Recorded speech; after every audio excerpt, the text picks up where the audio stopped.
Hey, welcome to Waking Up to Win. I'm Annie. And I'm Chad. And this is your space for real estate motivation, mindset, and the kind of coaching that pushes you from stuck to a top producer. We are all about helping agents work on their business, not just run ragged in it. And we believe there is more than enough room at the top for everyone to win. Let's dive in. Welcome back. Hey, girl. Hey. It's been a minute. It's been a minute. I'm happy to be back in the room, though. Same-ish. Why aren't you? What you worried about? My hair, my clothes. Aren't we all, sis? Aren't we all? My I get socks. that. I totally get it. But no, I'm glad to be back in the room. Me too. So, how you feeling this week? What you got going on in your head? What's keeping you going? What's keeping me going? Yeah. It's not the weather. No. You may be able to hear that right now. It's like building an ark weather. It's a good weather to look at houses, though. Spring weather. It's spring weather. Yeah. It was borderlining on winter Sunday night when it got to 33. So, anywho. So, so since last time we met, I went down a rabbit hole without you. Always fun. But you were in the rabbit hole, so I feel the need to share. You found me in the rabbit hole? I did. I'm excited about that. I'm going that. to analyze you through. Go for it. The lens. Do it. Okay. I'm here for it. So there's this thing called the Chinese New Year, which I don't know how I got to be 60 years old and not ever have been intrigued by it. I've heard it. You have all the zodiac. Everybody's heard it, yeah, right? but they have the zodiac Is it signs. Chinese or is it the lunar New Year? I'm pretty sure it's It's Chinese. They're the same thing. I thought. I don't know. Anyways, doesn't matter. It's irrelevant. I'm It's- just curious, yes. trying to catalog what I've thought about in my head. So apparently the cycle of this is every 60 years. Mm-hmm. Didn't know that. Here's how I got in the hole in the first place. On February 6th, which is day one of the new year, like 2,000 years they've been doing this. Yeah. There was on my screen on Google, there was a running horse with fire shooting off of it. And I thought, What the hell? what the heck? And so in true fashion, I had to find out why there was You clicked on it. why there was a horse with fire running. And I found out that 2026 is the year of the fire horse. And so that took me down the whole, me and Gemini. Yeah, So you and Gemini went down You're the probably rabbit hole missing of me now that I learning. have a new bestie. No, I'm not really. So I had this whole conversation with Gemini and I found out so many cool things. So I'm going to tell you really quick. Okay. I got to take you all the way back to tell you how I've analyzed you. Okay. Through this. So you have in this, whatever it's called, in this cycle, the 60-year cycle, you have 5 elements, 12 animals. Okay. The animals rotate every year. The elements rotate every 2 years. So an element and an animal only come back together every 60 years. Okay. This is the year of the fire horse. Okay. So, as I'm researching that, I also realized you are what happened the year you were born. That's kind of like your innate personality. Yeah. So I am a fire horse. I am, and it happens typically once in your life. These are gonna come together because it happened the year I was born. It happened now. It'll happen again. 60 So you're years. a fire horse because you were born in the year of the fire horse in the last cycle. Correct. Okay, got it. And now everybody knows how old I am. Close. Right. So it won't happen again for another 60 years. Mm-hmm. So as I go through and look at what each element and animal means, So before you go there, though, what element are you? fire. Okay. So the horse is the year that you were born, and the element is the month and day that you were born? Oh, or I didn't something go like that far. I don't know. How you got there? Yeah. Like, how can somebody find out what theirs is, Ask Gemini. Okay, perfect. Put your birth date in, Got and it. there it is. Got Okay. it. So as I go back into what they mean, and I brought this because this has so fallen in line with what we've done in this business. Uh-huh. So in 2024, it was the year of the wood dragon. Okay. Okay. And that's a year of vision, planting seeds for the new market, starting your business, just planting all those seeds of change. 2025 was the year of the wood snake. See how wood stayed the same every Yes. 2 years? Yes. The animal changed. Okay. That was the year of strategy. Last year was quiet, calculating, and tactical. It was about shedding old habits. The snake. 2026 is the fire horse. It's the sprint. We've now moved from thinking to doing. This is the peak of the 60-year energy cycle. This year is high speed, high risk, and high reward. For you. No, this is for everybody. That's what I'm saying. Like, This is for everybody mine is just extra special because it's my year that I was born in that cycle. But the actual, the element and the animal aligning are for everybody. Okay. So when I look back, okay, I went to see the Long Island Medium, and your message to me was, well, of course you believe it because you're just going to make whatever she says fit whatever you need. And so I knew as I read this, and I was sharing it with Aaron, like, oh my God. And I'm like, this was us. And we fell in line with the stars and the moon and, whatever that was without knowing it. Because it's not like we studied it and said, oh, this is the year we strategize. This is the year we plant the seed. Oh, now let's run. Like, we didn't know that. Right. But we're there. Yeah. And then next year is the fire goat. And that's refined passion. The fire stays, but the energy softens. It's a year for community and branding. And then in 2028, it'll be the earth monkey. And that's the year of the reset. The fire burns out. The earth element brings stability. And this is where your business and your market find a new norm. So I just thought we were falling in line with that even without knowing it. And so excited that it's the year of the fire horse. You might get to see another fire horse. I will not. Yeah. In 60 years from now, your good friend Annie is going to be long gone. Yeah, I'll be sitting there thinking about how this would be Annie's year if she was still with us. It's true. And you'll be what, 97?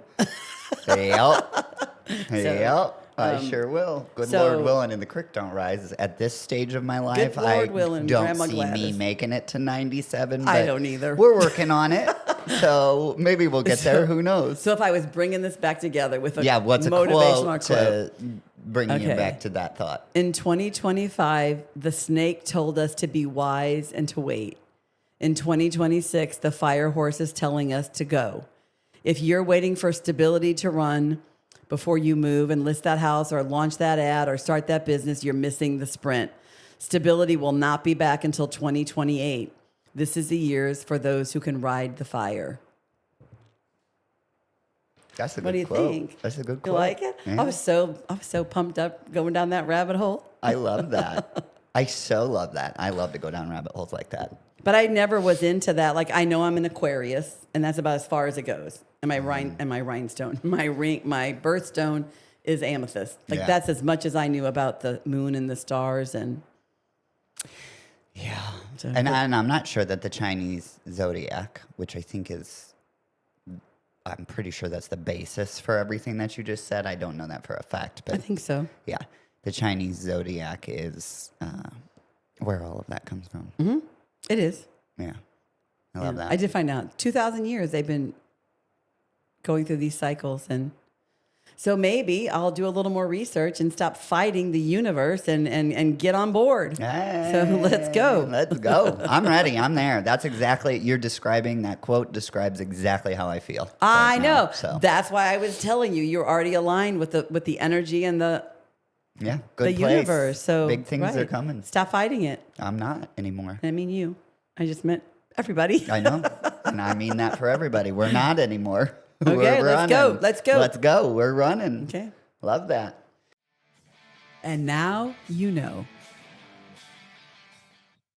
I learned something this week. Did you? I did. What'd you learn? Well, I learned that I had an old way of thinking, old rules, didn't stay up with the new rules, and I would have bet you money Me too. that the So much first so. picture on Maris had to be the outside of the house. Like, you and I would have dropped gloves, knock out, drag out, fought over that being a fact. Guess what? It's not true. Yeah, I believed that to be true so much that I listed my own I house that know. way. I know. I'm kicking myself for you. So Maris changed the rule quietly in like 2019. Yeah. And the rule is you have to have a picture of the outside of the house. Okay. So I think where we The get front of the outside of the house. the front of the outside of the house. Okay. Correct. Sorry. I think where we get confused is we mix the rule of you got to have a picture up when you go live in the MLS. And so a lot of people do coming soon and they do one picture. So if you do one picture, it has to be the outside of the house because that's the rule. Yep.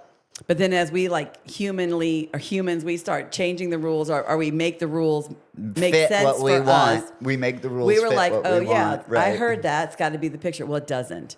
So you can, if you have a unique attribute of the house, you could put a hero shot is what they call it on the front picture. So if you have a lake and your backyard is the selling point, that can be the picture. That can be the hero shot. Yeah, or you have a condo where And you know for the realtors out there listening that don't know what a hero shot is, it's just the picture that shows up on the listing in the thumbnails of it all across the internet. So like that hero shot is going to be the picture. it's to get you, yeah. That is disseminated to the world to draw their attention to your listing, to pull in the whole listing, open it, click on the picture, scroll through them, all of that Right. stuff. And it's right. And so that picture is what's, like you said, it's going to be pinned on Zillow and Realtor.com and Redfin and all of those. So it's why it still makes sense for 90% of the listings to have the front of the house.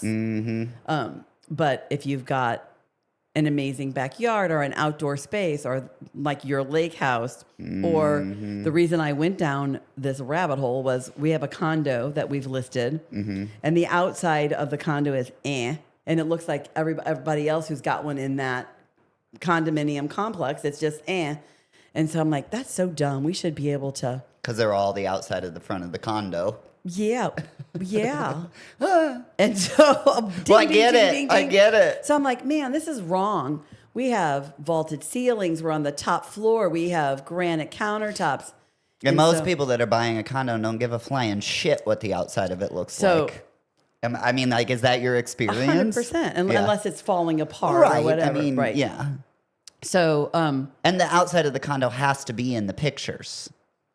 correct. Right. So you have to see the outside of it in the rotation in the scroll somewhere, but it doesn't have to be the picture of the listing. So, and how I got to this place was I was coaching one of our agents and I was showing them how to use AI to have a conversation.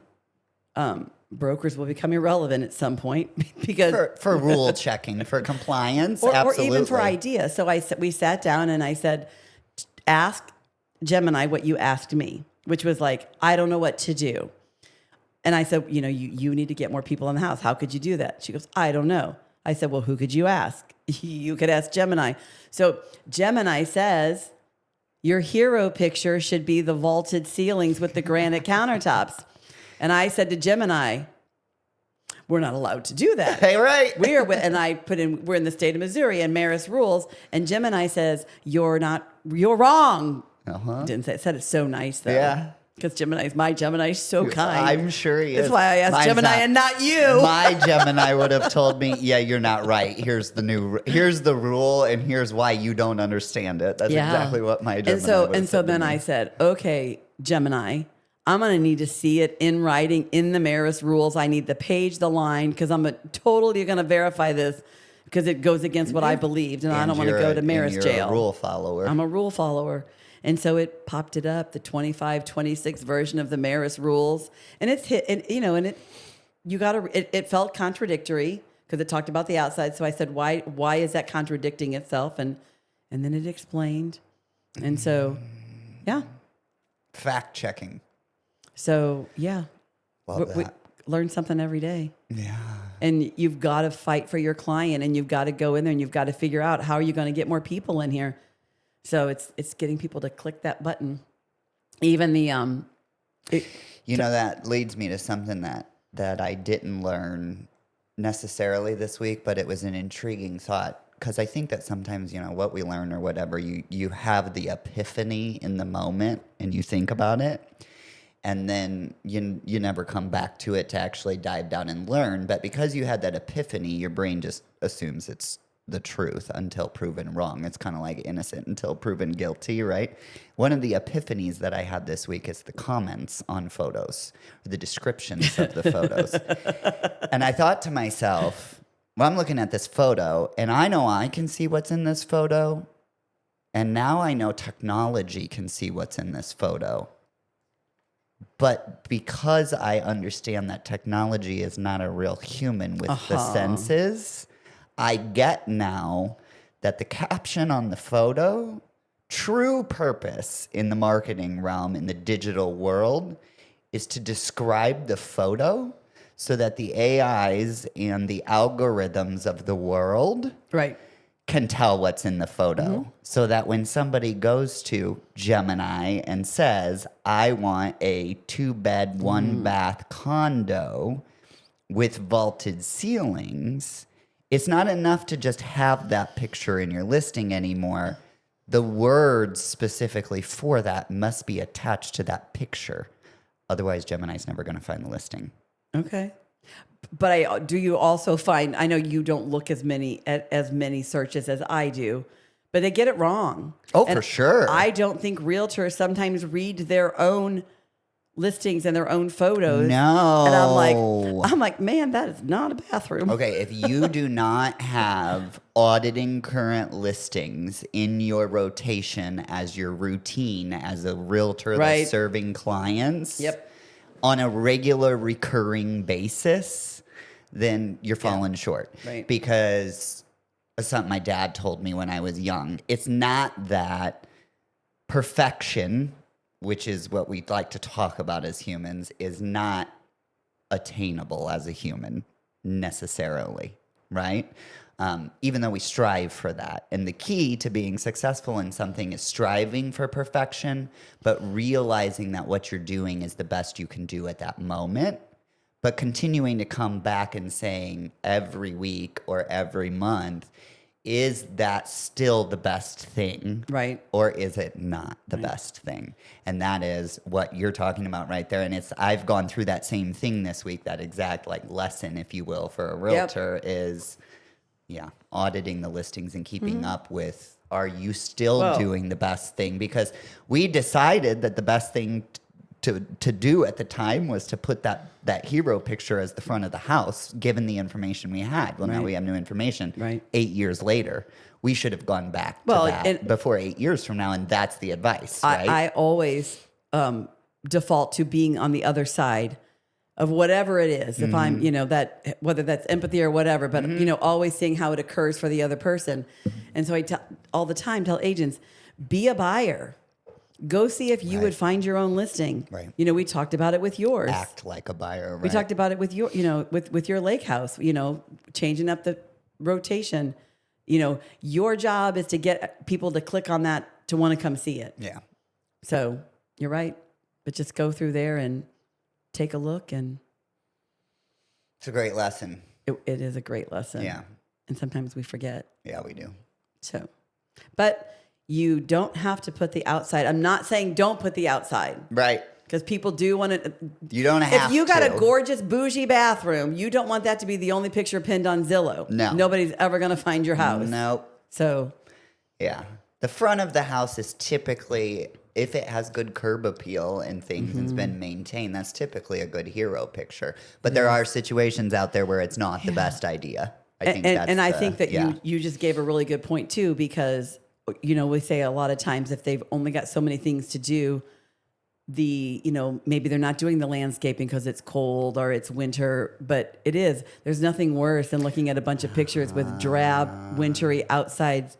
If you're going to sell your house in the dead of winter, you could take that outside picture while there's still leaves on the trees. You can come back and take the rest of them later. Yeah, auditing that listing and keeping it fresh and keeping it current for what buyers are looking for today. Which is one of the things I told our agent as she was looking at her pictures. There's pumpkins on the porch. You've got to retake that picture. Yeah. I mean, because when I see pumpkins, I think, oh, girl. That's been there a while. It has. You're right. That tells a story to the buyer. It does. And the other last point is with the outside, statistically you get more clicks if you're using the twilight pictures, because They give the you lighting, they give you a feeling. there's your light. It plays an important role in Yeah. people's lives. So now you know. What is going on in real estate? Aaron, what's happening in the news this week? All right, headlines. Homeowners are falling behind on their mortgages. Mortgage payment delinquencies of at least 90 days have increased 18.6% in December compared to a year earlier. Well, that's not good. It's sad. Why do you think that's happening? I think I know why. I know, I just asked you. Because I have not heard that stat. That's a new one for me. So, like, I'm reacting to that in real time. I think when I'm out talking to buyers who are thinking about, we have a lot of buyers who we sold houses to during the golden years of 3%. And I don't know, my gosh, are we going back to 19 now? Mm-hmm. Yeah, 19 and 20. 21, really. But so they're not upside down in their house. It's not like, '06 or whatever, but it's the other costs of having a house are going up so much from it's interest and not interest rates. inflation. It's even more than that. It's insurance and taxes. I was looking at my own. I was so excited when I refinanced back in, I guess, 19. I got a 2.75% interest rate. But I looked at that a couple weeks ago as we were looking back at our budget. You inspired me to put that on a spreadsheet. Do you know that my house payment is $562 more a month than it was in 2019, all because of taxes and insurance? Mm-hmm. So that's what's happening. People bought at the high end of their budget, and then Because the interest rate was so low. and they took what they could afford. And they could afford more because the interest rate was low, but then, their salaries haven't kept up with life. They had a couple kids. They now have daycare. Nobody was anticipating paying an extra $400 or $500 more on your house payment. Yeah. And that's why I think We it have is. a new... We're launching a new series from the podcast called Candid Conversations. So we're going to see those, you've had a couple, I've had a couple. It's where one of us sits down with somebody outside of the two of us and interviews them that's related to the industry. And one of the ones that we filmed so far is Drew Canonis, who's a loan officer. And in his interview, he was telling me about his approach to interest rates in that conversation that you're having right now with sellers. And so many sellers are fixated on the fact that they have a 2.5% interest rate, but what they failed to see is that their credit card interest rate is now 26% and their car loan interest rate is now 10%. Yeah. And so when you look at all of the interest you're paying over, what did he call it? A blended rate. A blended rate. So he sits down with his clients and he says, let's look at your blended rate before we get too hung up on what your mortgage rate is going to be, because it's really only one part of the picture Right. when you talk about wealth If you and carry financial that other management. debt. Exactly. Because everybody Right. doesn't. But 100%. if you are, And if you don't carry any other debt, your blended rate would be your mortgage interest rate. rate. 'Cause that's ours. That's mine. Right. That's it, right? Are you debt free besides your mortgage? correct. 100%. 100% Every month. every month. Okay. I pay my credit cards in full. Yeah, that's what I'm asking. Yeah, Yeah. your credit cards are paid in full every month. You don't have any car The only loans time, outstanding. No, the only time I would have any would be if it was like a 6-month no interest. But no, I have no interest bearing debt. So your blended rate is really easy to figure out. 2.75. It's 2.75, right? So you need to be able to beat that. But his point was more so when you're looking at that and you have a house and you want to sell, Right. And you're evaluating the equity in your house, it's that long term. So I know you beat yourself up in the past about this, which is you refinanced your first house Right. umpteen times, Paid off and student you paid off student loan, loans, and you paid bought a off car pool. loans, and you did that. And you did that in the moment. You were frustrated, but I think that you doing that so early on in your life, you were tracking that blended rate through your Sure. life, and maybe didn't even know it. Like that's a good way to But describe that. it does make sense. It doesn't feel in the moment like the best decision, even though it is the best decision for the long term. Yeah. So No, Interesting thought. I have. But if you're struggling with your mortgage and making the payments, whether it's because of your interest rate or not, whether it's because inflation is out of control, which has driven the cost of insurance and gas and electricity and all of those things up, Right.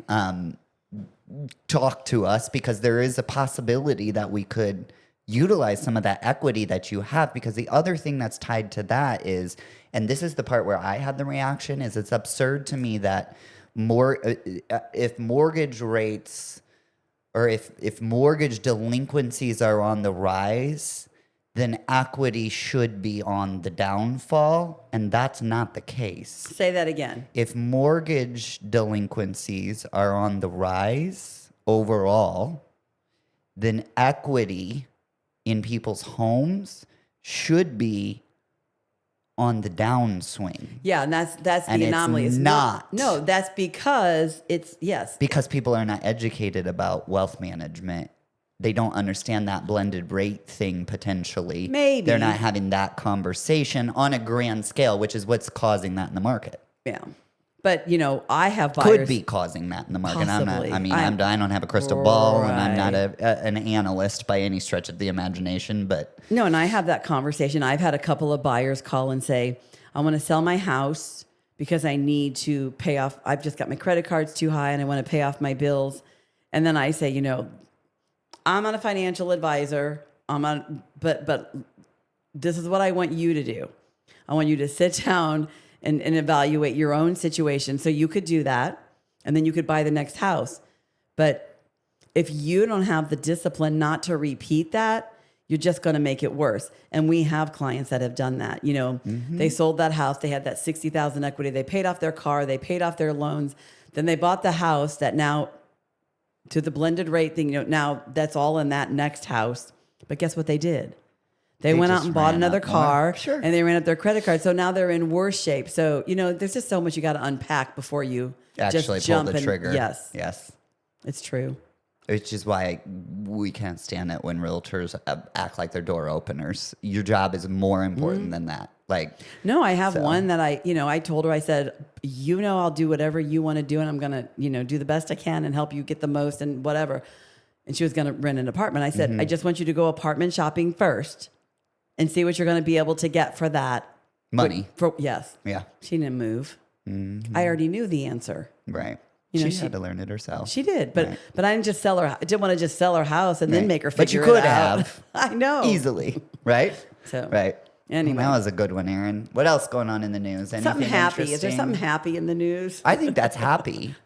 I hear that as Yeah. happy because I hear it as an education opportunity for us and I anybody just hate to hear listening. people that are 90 days behind and that's on the 100%. rise. And if you are watching this and you're 90 days behind on your mortgage, please call because we Right. can help you. Like, Right. that is not the end of the world. It's not rock bottom. It is recoverable from, nobody's coming to take your house tomorrow. You still have time to figure it out Right. and get the help that you need. So, but that's why I hear that as happy, is that conversation is there.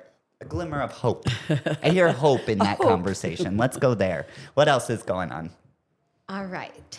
SkySlope launches AI agent coaching app. SkySlope has introduced ACE, an iOS app that uses generative AI to provide goal-based coaching for agents. Interesting. We use SkySlope. that doesn't feel new. That's because I've been doing it within Gemini for Maybe that's what it is. hot Oh, minute so it's now. new to Sky Slope. right. Yeah. Now that I'm a sharer, Hmm. and I shared this with you already, that I've been sharing Gemini with other people to have the conversations. But I got to thinking, you wonder what industries will be gone, and I'm like, counseling or people that do that. But then I thought maybe the mediocre ones will be gone. But the really good ones, you'll always need that because your little AIs tell you what you want to hear. Because Yeah. when I correct mine, he's Yes. like, "Oh, sorry." You only got to tell that mother once. where your lines and boundaries are, and it's great. I agree with you, and that headline scares me, and I think it scares a lot of realtors and brokers and company owners in the real estate industry because it's scary to think about you being replaced. But I think that here's what AI doesn't have that I always go back to, which is it cannot see you, and it cannot hear you, Feel you. and it cannot touch you, Right. and it cannot smell you. Anywho. It doesn't have Right. human It's not human. I know. senses. So if but we are in a world where But we can use it to make us more efficient. That's the key. right. You're still the human piece, but you can become more efficient. I'm wondering if And the people that don't excel at relationships are going to be the ones that struggle in the future. Well- And I don't think anybody's job that's in the service industry is at risk unless you don't understand what your job is in the service industry. And that's the key to that for me when I hear AI. I'm not scared of AI at all because I know that I can manage relationships better than that can. yeah. It definitely can help you manage relationships, though. I I used it this weekend, not real estate related, but I had a conflict between two people, dance-wise, at the dance studio, and it was, why don't you just? And I said, say your part exactly as you want to say it. MFer, she's a blee, blee, blee, and then say this is what she believes to be true. Help me have a conversation to find a win-win, and it can help people. Excuse People me. who haven't been trained to have that skill. So, I'm allergic to your bullshit. Just kidding. but it would be pretty cool if that little AI guy in Skyslope could it start like putting a contract together while you're driving? Could you be talking to it and telling it to do stuff? I have no idea. Haven't looked into it because I've been developing our own internal proprietary AI to manage transaction compliance for the brokerage myself. We should find that out, though. I mean, no, it can't. No. All right. Wishful thinking. Right now, at least. Because I have to call, a coordinator or someone to say, hey, start writing up this offer. I've got another hour and a half drive back, and then, I got to talk to another human. I'd be happy to have a little gem write that up for me.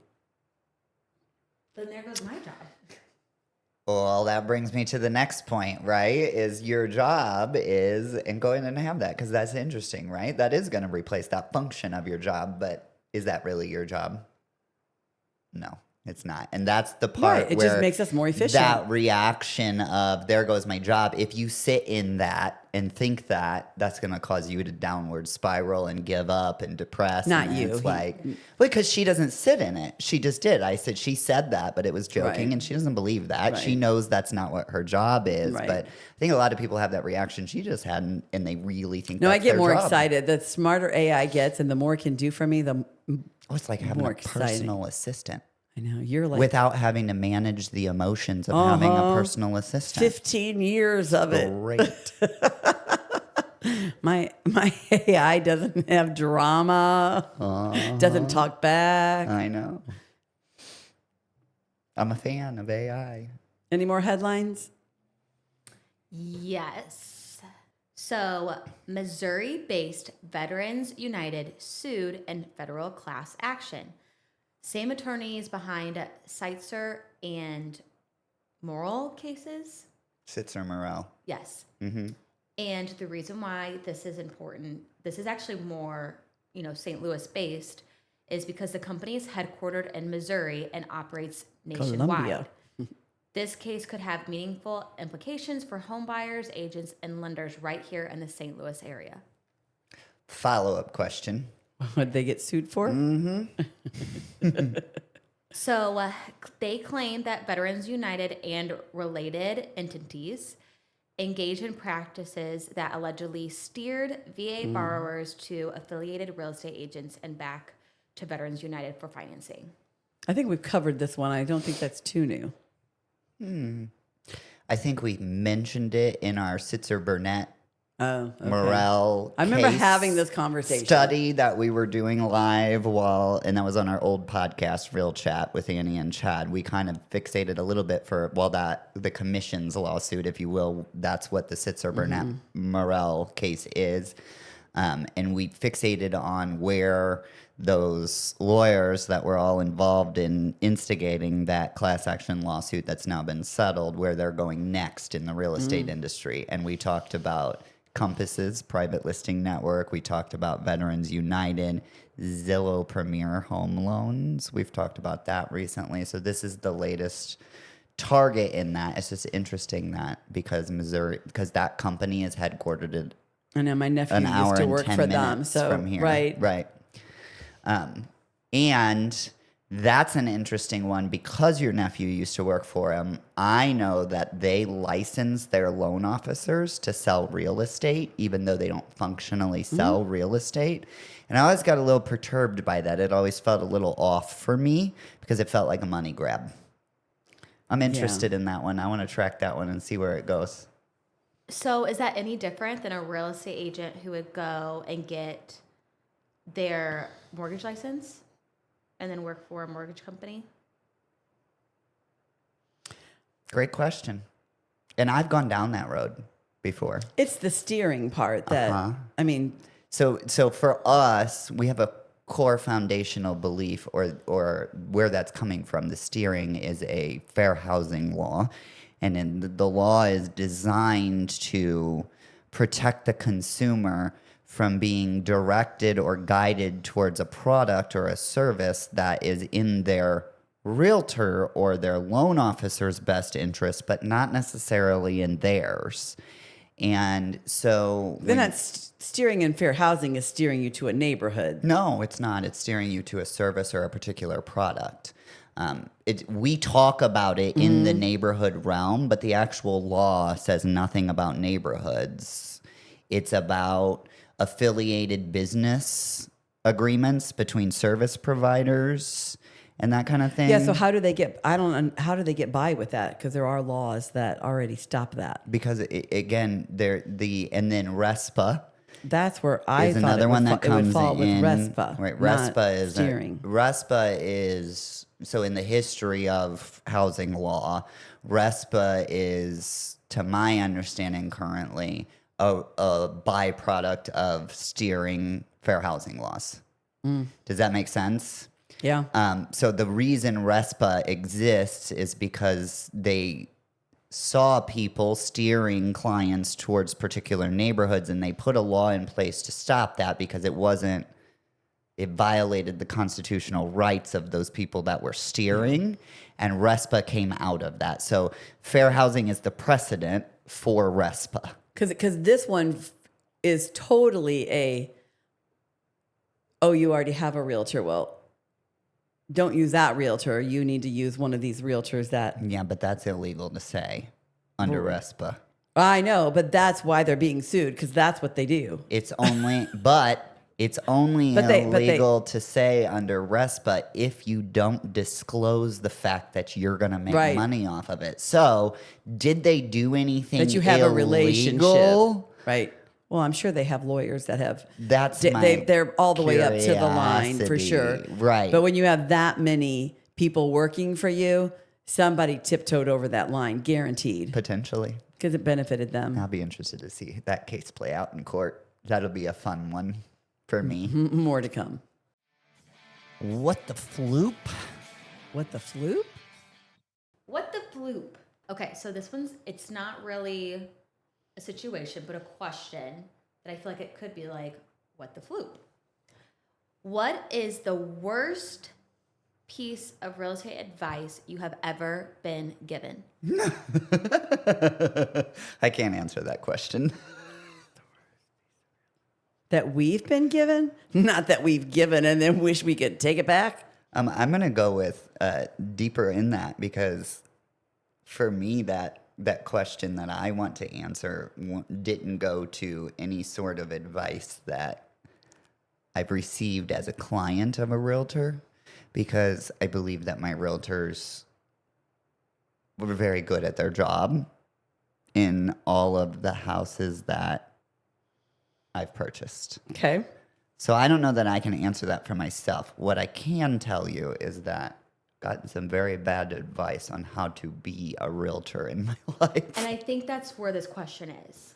Okay. So, like, as an agent, like, what advice? Like, What is the worst Yes. piece of advice you've ever gotten? for instance, don't do open houses. Oh, okay. Like, who gave you a piece of advice in the real estate industry about being a realtor that you went, what the floop? Why would you say that? That doesn't make any freaking sense in the moment. Mine is that you're not allowed to use the word realtor in your advertising. You're going to die with that one. Circa I mean, 2017. When I was told that, and that's exactly what I was told, and I have it in writing when I was told it, I went, what the fuck? What was it that you were told? That doesn't make any sense. What was it that you were told? That I'm not allowed to use the word realtor in my advertising as a realtor. Like, have you just stop and listen to that statement? Like, that's a written statement that I received from a guiding person in my life as a realtor at the time. And I sat there and went, what? You weren't even a realtor yet. You were just trying to do my advertising. Exactly. I got told that I wasn't allowed to use the word realtor in advertising for you. And that person that told me that was in a position of authority in the industry. But you know what? It was in that person's defense.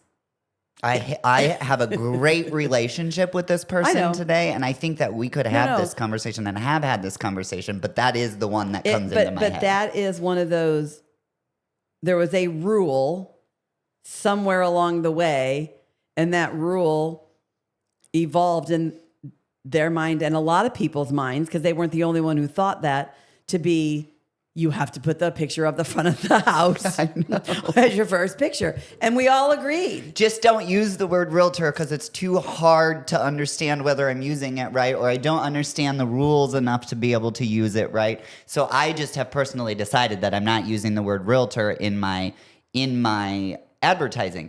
If that was what was said to me, I wouldn't have said what the floop. I would have been like, all right, I get that. But that's what I mean, like, so that's where the what the floop came from. And I'm somebody that when I think what the floop, I can't just let it go and do what I'm told. Why is this horse with fire running across my screen? No, we also had another one, which was Yours, go. Oh, I can't remember it specifically, but I do a lot of calls to the legal line. Yeah. And when I first became a realtor, I didn't know your broker got copied if you called the legal line. So I would call to like verify what I was told. And then I was like, oh.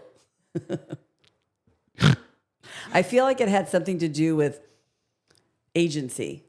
Mm-hmm. Like understanding the different agencies. And that's a very hard thing because to understand. I could not just tell my clients to sign this agency agreement without understanding why did I check this box, but I didn't check this box. I have to understand it. It goes back to my McDonald's yellow spatula days. Oh, I'm aware. I got to understand the rule. You and I both have that. I know. So that was a good what the floop. I liked it. And I'm sure we've given out some ourselves. Oh, I'm sure. If you're watching this and we have said something to you and you went, what the fuck was that? Send us a message. Shut your mouth. Fill out the contact form. No.